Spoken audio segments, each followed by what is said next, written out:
There are new violations against Vista Maria, the all-girls residential treatment facility in Dearborn Heights. We've uncovered documents from the Michigan Department of Health and Human Services, and in them we found nearly 40 violations just in 2025, and some as recent as last month. And this was only what we were able to go through.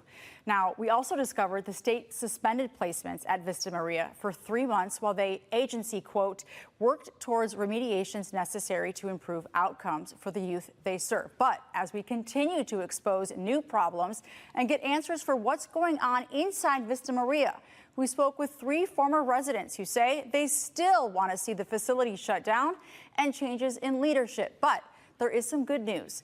There's a new CEO of the facility, and she says she wants full transparency. It's not a good place.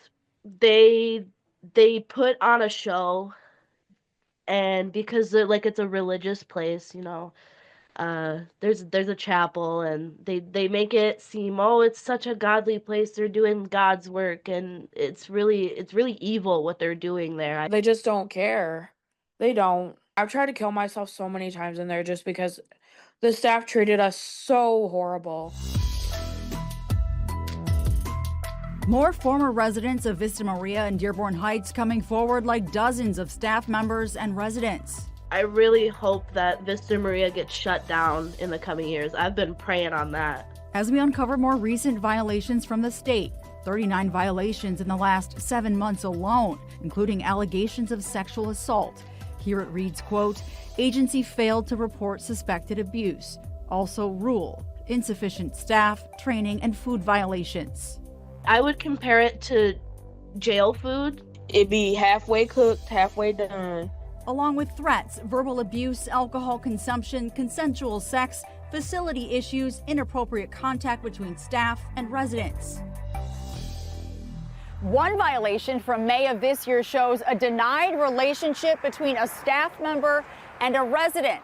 Then, according to state documents, quote, both parties reporting being in a romantic relationship at the time of their interviews. Other violations including improper restraints, 22 violations involving staff hitting, punching, or slapping residents from 2024 to July of 2025. Here it reads, quote, staff slapped a youth in the face. I done seen staff choking residents up. I done seen it all. I done seen staff beat on residents. And the investigators' review of state documents also uncovered a seclusion violation, a practice banned in Michigan in 2022. We're stuck in our rooms for, had to be, 12, 13 hours. They wouldn't let us out to go to the bathroom. The staff, they would have 2 staff on each wing. And so the 2 staff that were on each wing, they would go to one wing and all play cards. So I would have urinated on myself or pooped on myself by the time they got to me. Had that ever happened to you or other girls? Yes.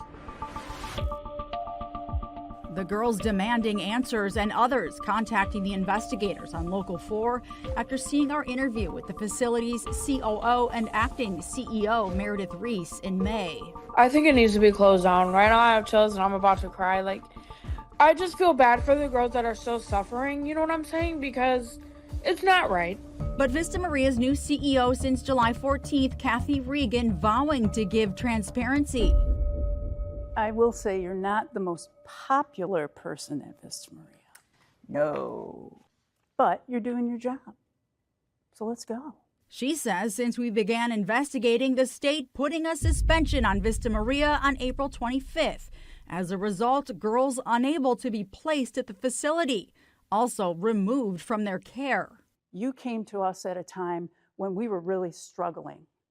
And I think that in a very unique way, you really lit a fire under some folks in terms of making change. So I'll give you that. Vista Maria reporting 33 residents discharged during the state-issued suspension before it was lifted July 24th.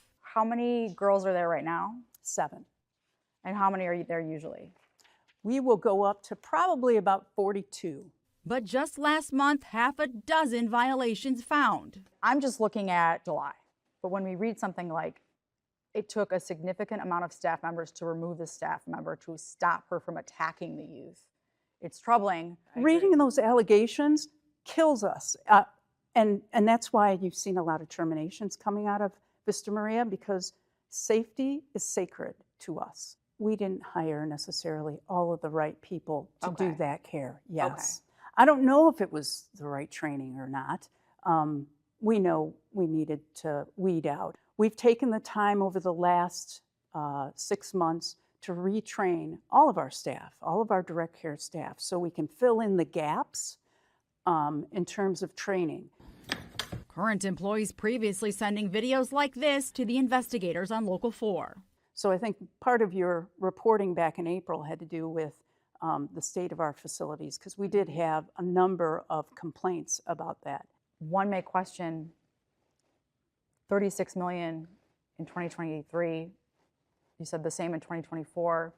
Why are there buildings that you can't use and girls are forced to stay elsewhere? And there's holes in the walls. And I can tell you that we've spent upwards of $500,000 since the first quarter putting new walls up, more durable materials, ordering new furniture. There's really been a significant investment there. and I keep seeing failure to document. You say you're working with the state, but I see that a kid goes AWOL and it says on 7/2, failed to document, didn't report AWOL youth to state licensing, and law enforcement had to be notified. Then didn't report law enforcement contact to state licensing. So when you say you don't have any runs from police, I have to check with police to see how many runs they have. Sure. Because is this really accurate? Because if you're not reporting or if you're not documenting, is this even accurate? So what you're seeing, I don't know all the details. However, failure to document, I'd need to talk to the people who are involved in the incident, because you only get a snippet of incident reports that there's probably... This is all I'm allowed to get. I've FOIA'd you guys. I And get it. I just want to make sure everyone's safe and things are being done right. I welcome people reaching out to me who had a wonderful experience at Vista Maria. I got one email. I have dozens of others of people I didn't ask for. So I do feel like it's my duty to look into those. And I will say to continue to hold you guys accountable. I feel like we are so prepared now. We know what we need to do. We are not taking more kids until we have the right staff at the right time in the right buildings, period. Staff are too important. We can't put them in harm's way either. And that's kind of what we got into. And I'm serious when I say, if you want to talk again, let's talk again. You'll get straight answers from me. If I get another list of violations, I will talk to you. Okay, You have my word. thank you. Now, you may recall our investigation into Vista Maria began in March when a teen went missing from the facility, and Dearborn Heights police said they had 368 runs to Vista Maria in just a year. Now, that got us asking questions. This binder has it all in here. It's got the state reports we pulled just from this year. Yes, I'm going to recycle this paper. It's a lot. Now, you can scan the QR code on your screen to read all of these reports, along with Vista Maria's specific responses to some of the violations. As of today, Vista Maria has 9 residents in its care. And of course, as we've promised, we are going to stay on top of this and continue to report what's going on there.